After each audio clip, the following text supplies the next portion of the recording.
So I'm in China right now, and we're doing a training on naturalistic teaching.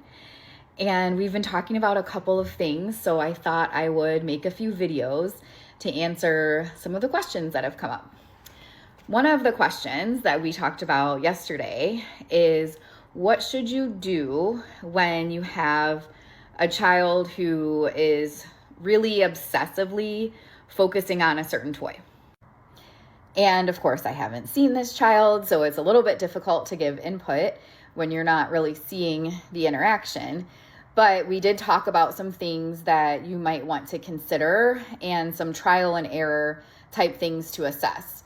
So the first thing would be if the child is overly focused on the toy and not really noticing anything else that's going on in the environment and not noticing people. Obviously, that makes it difficult to develop a connected relationship and really engage with the child around their preferences and interests and help build self-advocacy skills and any other skills that they may be wanting to learn.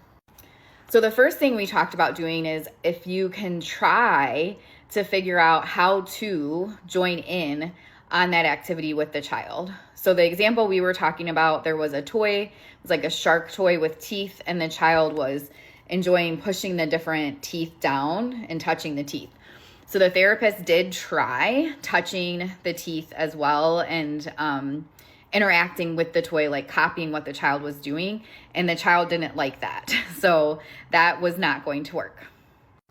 So in that case, we talked about, well, it might be ideal to have your own shark toy or a similar toy where you could just imitate with your own toy what the child is doing, just to show them like, hey, I like the same things that you do, and to really try to build that genuine and authentic connection.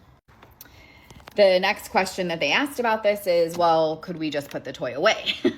And for me, one of the things that I really try to focus on is I don't want to be taking anything away from a child that could be bringing them joy and, really limiting that access for them. So ideally, we would just do more, be patient, really wait and try to see what we can come up with, try to be a bit more creative and see how we could really connect with the toy that they're already engaging with.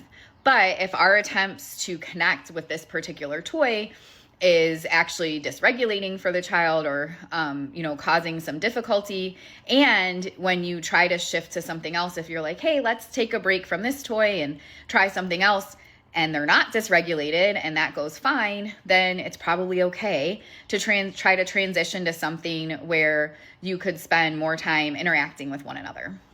Of course, all of that depends on whether or not the child actually wants to interact with you.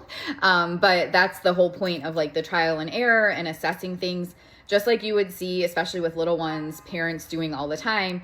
The child might be initiating certain toys, but after a certain period of time, you might see a parent try to play with something else or shift their attention to something else. So it's the same kind of idea. Let's see if there's anything else we can find enjoyment with, and if it's something we could do together, because usually during a therapy session, you're only with the child for a limited amount of time anyway, and then try to figure out, periods in the day where there's the solo play with certain toys that they're interested in engaging with by themselves, and then see if there's other items and activities that the child is interested and really experiencing a lot of joy with joining, letting other people join in that activity. So that's just one example, kind of a long video, sorry. But I think a lot of times people will ask questions about things like this and expect like a really short answer, like, yeah, you can just put the toy away, or, oh, you should have done it like this. But there's a lot of different variables and things to consider, and I'm sure I didn't even cover half of them in this video, but I do think it's a good example of some of the questions that might come up of things to assess and things we might want to look at. But the number one driving thing is, how do we create opportunities for engagement and keep the child regulated at the same time? And so whatever you decide to try, if you're noticing it's making the child distressed, then you should shift and try something else. If you notice that it's bringing more joy and it's creating more opportunities for engagement, then keep going.